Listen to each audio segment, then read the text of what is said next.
અમદાવાદનો Subhash bridge બંધ થતાં Dadhichi bridge પાસે ટ્રાફિકની મોટી સમસ્યા સર્જાય છે।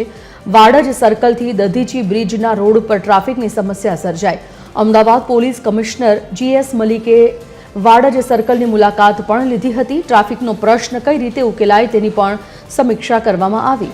વાડજ સર્કલ પર સવાર સાંજ લાંબો ટ્રાફિક જામ થાય છે।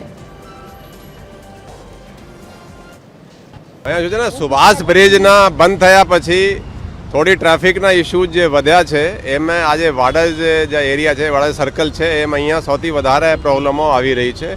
એટલે હું આજે જાતે આવ્યા છીએ કે શું પ્રોબ્લેમ છે। અહીંયા એક બ્રિજની કન્સ્ટ્રક્શન ચાલુ છે પણ આજે મ્યુનિસિપલ કોર્પોરેશનના પણ જે અધિકારીઓ હાજર છે એને સૂચના આપને અપાઈ ગઈ છે કે જે થોડા રેસ્ટ્રિક્શન રાખ્યા છે એ વિધિન 24 અવર્સ હટાડી દેશે એટલે થોડું પહોળો થઈ જશે તો અહીંયાથી પણ ટ્રાફિક હલકો થશે અને અહીંયા વચ્ચે જે રાખ્યા છે લોકો બેરિકેડ એ પણ એને હટાડશે।